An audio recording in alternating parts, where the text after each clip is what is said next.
Buen día, mi compañero Méndez Landín, Fabricio Guadalupe y su servidora Murillo Patlanos Angélica, pertenecientes al grupo 3BM1, les estaremos presentando nuestras prácticas de laboratorio 1, 2 y 3. Práctica 1. Valoración de ácido-base. Objetivos. Comprender los conceptos de acidez y basicidad en el laboratorio. Emplear el uso estándar primario adecuado para la normalización de una disolución. Aprender a valorar correctamente con el uso de material de laboratorio. Introducción. Una titulación ácido-base se basa en la acción de neutralización. Se hace reaccionar un ácido con una cantidad equivalente de base. La titulación es un procedimiento relativamente sencillo, que no requiere un despliegue de aparatos técnicos para determinar la concentración de sustancias conocidas disueltas. Los instrumentos esenciales para la titulación son una bureta y un vaso de precipitado. La bureta contiene una solución volumétrica de la cual se conoce la concentración de la sustancia. En el vaso de precipitado se encuentra la solución con la concentración desconocida y un indicador para la detención del parámetro. Materiales a emplear: 2 buretas, 2 pipetas de 100 mililitros, 2 matraces aforados de 250 mililitros, 2 matraces aforados, 2 matraces Erlenmeyer, una probeta, 2 vasos de precipitado, un soporte universal, una pinza para buretra, 2 espátulas, una piseta, una propipeta, una charola de aluminio, una pipeta de plástico. Metodología. Para la titulación ácido-base A, realizarán los cálculos para obtener 250 mililitros de ácido clorhídrico a 0.1. En un matraz aforado de 250 con la mitad del agua destilada, agregar 2.0019 de ácido clorhídrico con ayuda de la pipeta, y esto se afora en volumen final. Después se realizarán los cálculos para preparar 100 mililitros de carbonato de sodio a 0.1. Se pesarán 0.53 gramos de carbonato de sodio con ayuda de las balanzas. En un matraz Erlenmeyer, colocar 100 mililitros de agua destilada con los respectivos 0.53 gramos de carbonato de sodio. Repartir los últimos 2 pasos hasta obtener 3 alicuotas de este mismo. Instalar nuestro sistema de valoración y una bureta agregar 25 mililitros de disolución de ácido clorhídrico a 0.1. Instalar la bureta, agregar 25 mililitros de la disolución de ácido clorhídrico a 0.1. Pues para finalizar, se valorará cada alicuota adicionando gotas de nuestra disolución de ácido clorhídrico hasta observar el piro. Para la titulación B, se realizaron primero los cálculos para preparar 250 mililitros de hidróxido de sodio a 0.1. Después, en un matraz aforado de 250 con la mitad de agua destilada, agregar 1 gramo de NaOH y disolver. Realizar los cálculos para preparar 100 mililitros de biftalato a 0.1. Posteriormente se pesaron los 0.5 gramos de biftalato con una balanza analítica. Se agregaron un matraz Erlenmeyer con la cantidad y se disolvieron con agua destilada. Se repitieron 3 veces hasta obtener las 3 alicuotas y en un matraz se agregó una gota de indicador fenolftaldeína. Se instaló posteriormente nuestro sistema de valoración y se agregaron 25 mililitros de la disolución de NaOH a 0.1. Se valoró cada alicuota. Para la metodología de la titulación C, se colocaron 50 mililitros de agua destilada en un matraz de 100 mililitros. Se colocó después en matraces Erlenmeyer 3 alicuotas de 100 mililitros de la disolución ácida. Después se agregó 1 mililitro de ácido muriático comercial y se aforó a 100 mililitros. Esto en 3 matraces se colocaron alicuotas de 10 mililitros de la disolución. Se agregó gotas del indicador fenolftaldeína a cada una y posterior se instaló para hacer la valoración. Y para finalizar se valora cada alicuota. Aquí se pueden apreciar los cálculos realizados para cada una de nuestras sustancias. Para los cálculos del ácido clorhídrico se buscó el volumen, se consiguió el peso molecular y con esto se sacó que se necesitaban 2 mililitros para cada alicuota. Para el carbonato de sodio fue el mismo caso.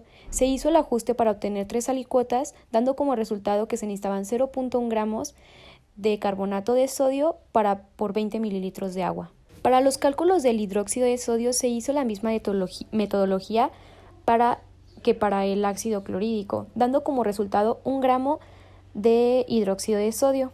Para los cálculos del biftalato de potasio, se obtuvo que para las 3 alicuotas se necesitaban 0.0 gramos de biftalato más los 7.5 mililitros de agua. La parte A de la práctica 1 se trata de una normalización de una disolución de ácido clorhídrico con una disolución de carbonato de sodio. Siguiendo la metodología previamente planteada, lo primero que tenemos que hacer son los cálculos respectivos para preparar 250 ml de ácido clorhídrico en concentración 0.1 normal. En la presentación se pueden encontrar los pasos detallados de cómo se realizó el cálculo. Después de tenerlo, tendremos que, utilizando el matraz aforado de 250 ml, llenarlo hasta la mitad para agregar 2 ml de ácido clorhídrico con la ayuda de una pipeta. Después de haber agregado el ácido, aforaremos el volumen final del matraz. A continuación tendremos que preparar la disolución de carbonato.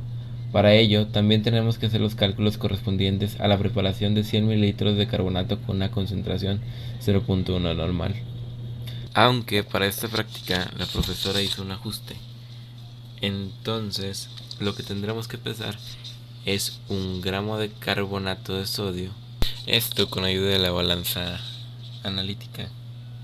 Y lo tendremos que disolver en 20 mililitros de agua destilada. Para esto, vamos a ponerlo en un matraz Erlenmeyer y lo vamos a agitar hasta que se disuelva por completo. Ahora tendremos que armar el sistema de valoración. Tenemos una bureta de 25 mililitros que llenaremos con la disolución de ácido y valoraremos las alicuotas gota a gota hasta observar un viraje debido al indicador de naranja de metilo. La parte B de la práctica se trata de la normalización de una disolución de hidróxido de sodio con biftalato de potasio, por lo que de manera similar a lo que hicimos anteriormente comenzaremos realizando los cálculos para hacer la disolución de 250 mililitros con una concentración de 0.1 normal para el hidróxido de sodio. Vamos a disolver 1 gramo de hidróxido de sodio en 125 mililitros de agua destilada y después aforaremos. También la maestra hizo una modificación en lo que necesitaríamos de biftalato. Para este tenemos que pesar medio gramo y disolver en 7.5 mililitros de agua. Todo esto en un matraz Erlenmeyer. Tendremos que hacer 3 alicuas iguales. Para esta parte utilizaremos fenolfaleína como indicador. Con nuestro sistema de valoración tendremos que valorarlo gota a gota utilizando el hidróxido de sodio y registrar el volumen gastado de esta. La parte C es una valoración de una disolución ácida problema. Para esta, reutilizaremos la disolución de hidróxido de sodio realizada en el punto anterior. Para comenzar con este último apartado tendremos que agregar 1 mililitro de ácido muriático comercial en un matraz de 100 mililitros previamente llenado con 50 mililitros de agua destilada para después aforarlo su volumen final. Repartiremos esta disolución de ácido muriático en 3 alicuas de 10 mililitros en los matraces Erlenmeyer y le agregaremos una gota de fenolfaleína que utilizaremos como indicador en este caso. De igual forma iremos agregando gota a gota hasta observar un cambio en el color de la muestra y registraremos el volumen de hidróxido gastado. A continuación se presentarán los resultados obtenidos durante la práctica. En esta tabla se puede ver la relación de los gramos pesados de carbonato y los mililitros utilizados para la normalización de ácido clorhídrico. Se obtuvieron las siguientes concentraciones finales para la muestra 1, en la cual fueron necesarios 18.35 mililitros de ácido. La concentración final de este fue de 0.92 normal. Para la muestra 2, en la cual se utilizaron 20.1 mililitros de ácido, se obtuvo una concentración final de 0.1005 normal. Y para la muestra 3, en la que se utilizó 16.5 mililitros de ácido, se obtuvo una concentración de 0.083 normal. También se calculó el coeficiente de variación entre cada muestra, obteniendo un 7.39 de variación. Para la normalización de hidróxido de sodio con la disolución de biftalato de potasio, se obtuvieron las siguientes concentraciones finales. Para la muestra 1, en la cual se necesitó 26.12 mililitros de hidróxido, su concentración final fue de 0.35 normal. Para la muestra 2, se usó 25.5 mililitros de hidróxido y se obtuvo una concentración final de 0.34 normal. Para la muestra 3 se usó 23.5 mililitros de hidróxido y se obtuvo una concentración final de 0.323 normal. De igual forma, se calculó el coeficiente de variación obteniendo como resultado 5.45% de variación. Para la valoración de la disolución ácido problema se tuvo que hacer una conversión a concentración normal a molar. Después de esto ya pudimos calcular la concentración de nuestra muestra ácida en base a los mililitros de hidróxido que utilizamos. Así para la muestra 1 tenemos una concentración de 0.051 molar, para la muestra 2 de 0.0335 molar y para la muestra 3 de 0.0385 molar de ácido muriático. Después convertimos la concentración molar a concentración normal utilizando un valor de conversión. Para el cálculo del porcentaje peso-volumen se hizo la conversión del mililitro de ácido muriático agregado a los gramos correspondientes utilizando su densidad y el volumen total de la disolución serían 100 mililitros, dando como resultado un porcentaje de 1.49. Los resultados fueron los esperados en el protocolo A. El analito reaccionó, aunque al ser la primera práctica, el punto de equivalencia se rompió e incluso se pasó. En el caso del protocolo B, tuvo que realizarse una segunda vez. Tuvimos un error de cálculo y se pesó solo un 10% del hidróxido de sodio, dando como resultado que nuestro analito nunca llegó a su punto de equivalencia. Esto debido a que la cantidad del analito no reaccionó completamente con el valorante. Esto según a Johansson en 1998. Pero en el segundo intento del protocolo B se logró llegar al punto de equivalencia en 2 de las 3 muestras. El protocolo C se llevó a cabo correctamente. La preparación del analito, así como al valorar, fue la correcta y se llegó al límite de su punto de equivalencia. En conclusión, es evidente que se presentaron complicaciones durante la realización de la práctica, falta de experiencia y comunicación entre los integrantes. Afortunadamente, se pudieron resolver y cumplir con los objetivos planteados. Las titulaciones para los medios básicos, específicamente para la normalización, fueron las que se presentó mayor complejidad, ya que para llegar al punto de equivalencia se llevó más de la disolución que las demás. Práctica 2. Determinación de acidez. Objetivos. Conocer y aprender a utilizar el potenciómetro adecuadamente. Aprender a calibrar y uso correcto del electrodo. Hacer uso correcto de las tiras de pH. Leer correctamente mediante las tiras la acidez o alcalinidad. Introducción. Las tiras indicadores de pH son tiras de papel impregnadas con una sustancia química que en función de la acidez o la basicidad de la muestra con la que toman contacto cambia de color. Por otro lado, el potenciómetro es un sensor utilizado en el método electroquímico para medir el pH de una sustancia. La determinación de pH consiste en medir el potencial que se desarrolla a través de una fina membrana de vidrio que separa las soluciones con una diferente concentración de protones. En consecuencia, se conoce muy bien la sensibilidad y la selectividad de la membrana de vidrio delante del pH. Para los materiales son los que se muestran en la pantalla. Es una pipeta volumétrica, una probeta, vasos de precipitado de 100 y 250, piseta, propipeta, mortero con pistillo, potenciómetro, bureta de 25, matraces Erlenmeyer de 125 y soporte universal. Nuestros reactivos serán las tiras para pH, el buffer estándar de 4, 7 y 10, tabletas antiácido, jugo de limón, refresco, detergente líquido, tequila, muestra problema de ácida y muestra problema alcalina. Metodología. Para determinar la acidez en productos comerciales mediante el potenciómetro, se calibrará el potenciómetro usando los buffers. Después se proseguirá a limpiar el electrodo y mantener hidratado para posterior determinar la concentración. Para el caso de las tiras de pH, se colocarán 20 mililitros de cada muestra en los vasos, después se introducirá una de las tiras en cada vaso y se sacará. Se comparará con la tabla los valores y se anotarán. Como resultado de la determinación de pH con tiras reactivas, obtuvimos lo siguiente. Esta información proporcionada por la caja de las tiras reactivas la basamos en la siguiente tabla, teniendo como resultado para cada muestra su valor de pH. Entonces, para el detergente tenemos un valor de pH de 6, para la tableta antiácida de 5.5, para el tequila de 6, para el refresco de 4, para el jugo de 3, para el ácido de 3, y para la base no se pudo determinar utilizando las tiras de pH. Para los resultados de la determinación utilizando el potenciómetro obtuvimos lo siguiente. El valor de pH para el detergente obtenido con el potenciómetro es de 7.46, para la tableta antiácida es de 9.20, para el tequila de 6.40, para el refresco de 2.59, para el jugo de naranja de 3.1, para el ácido de 0.41 y para la base de 9.49.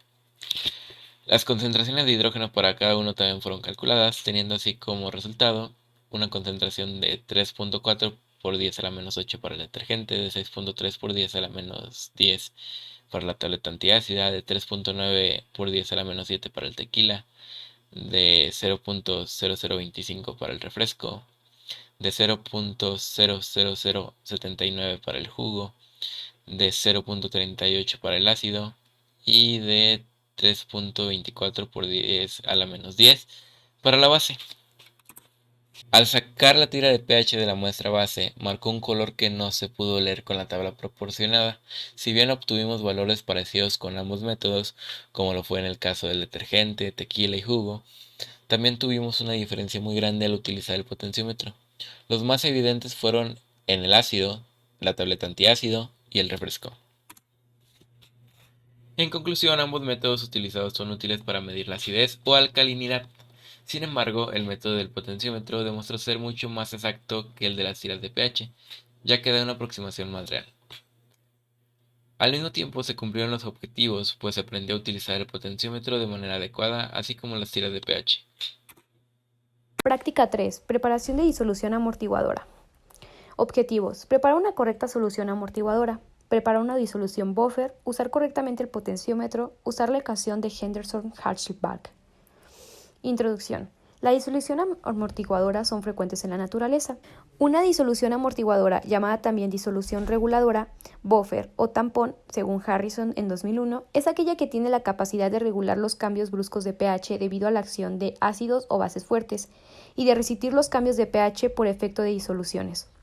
Una disolución amortiguadora está formada por un ácido débil y su base conjugada, o bien por una base débil y un ácido conjugado, de manera tal que en la misma disolución coexisten un componente que reaccione con los ácidos, la base, y otro que reacciona con las bases. Los materiales serán un matraz aforado de 100, un vaso precipitado de 100 y de 250 mililitros, pipetas de plástico, piseta, espátula, charola de aluminio, pipeta de 1 mililitro, pipeta de 5 mililitros, pipeta forada de 10, propipeta o jeringa, probeta de 50 y potenciómetro. La metodología. Se realizaron los cálculos para preparar 100 mililitros de ácido acético a 0.1 molar. Después se repitió el mismo procedimiento para el acetato de sodio. En un vaso de 100 se prosiguió a poner el acetato de sodio calculado en aproximadamente 20 mililitros de agua destilada, y en un matraz aforado de 100 se colocó la disolución de acetato preparada en el paso 3 y se adicionaron la cantidad del ácido acético, calculado en el paso 2. Se aforó la disolución a 100 mililitros.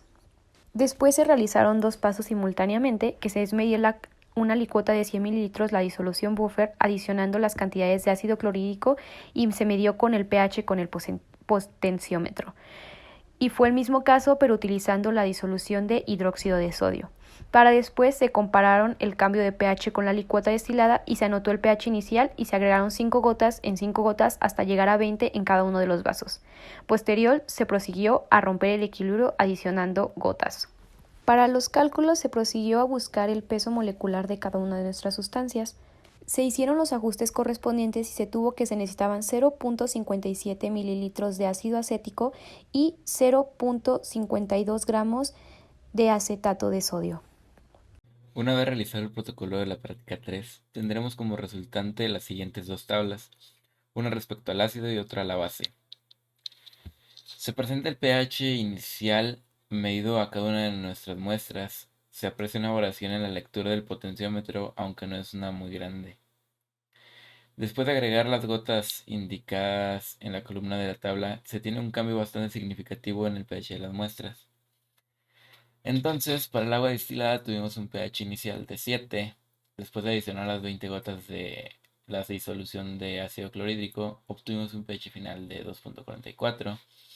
Para la primera muestra de disolución buffer, iniciamos con un pH de 4.33, después de 5 gotas pasó a ser de 4.2. Para la muestra 2 de la disolución buffer comenzamos con 4.27 de pH, después de agregar 10 gotas pasó a 4.09. En la tercera disolución muestra tuvimos un pH inicial de 4.27. Después de adicionar 15 gotas obtuvimos un pH final de 4.14. Y en la cuarta disolución buffer, muestra de disolución buffer, tuvimos un pH inicial de 4.3 y después de 20 gotas de ácido clorhídrico obtuvimos un pH final de 3.80. También se registró la cantidad de gotas necesarias para romper el equilibrio de una de las muestras buffer. Para el ácido se tuvieron que adicionar 88 gotas, obteniendo un pH final de 2.66. En el caso de la tabla correspondiente al hidróxido de sodio, de igual manera se tienen los pHs iniciales, la cantidad de gotas que tenemos que agregar y el pH final de cada muestra. Entonces, para el agua destilada iniciamos con un pH inicial de 6.76. Después de 20 gotas, el pH pasó a ser de 11.34. Para la primera muestra de disolución buffer tenemos un pH inicial de 4.28 después de 5 gotas de hidróxido de sodio, en este caso obtuvimos un pH final de 4.39. La segunda muestra de disolución buffer comenzamos con un 4.25 en pH, después de 10 gotas pasó a ser de 4.35. En la tercera muestra de disolución buffer tenemos un pH inicial de 4.23 que después de 15 gotas pasó a ser de 4.37. Ya en la cuarta muestra de disolución buffer iniciamos con un pH inicial de 4.23 y después de 20 gotas pasó a ser de 4.41. En este caso, fueron necesarias 90 gotas para romper el equilibrio de una de las disoluciones buffer, utilizando la base de hidróxido de sodio. Entonces se puede observar que al ser la misma agua que se utilizó para la solución del hidróxido de sodio, el pH inicial es diferente. Eso se puede deber a que el electrodo no se limpió bien antes de sumergirlo en la muestra, que corresponde a la tabla 3.1 y 3.2. Asimismo, el cambio que tuvo el agua al agregarle la solución fue un cambio muy brusco en ambos casos.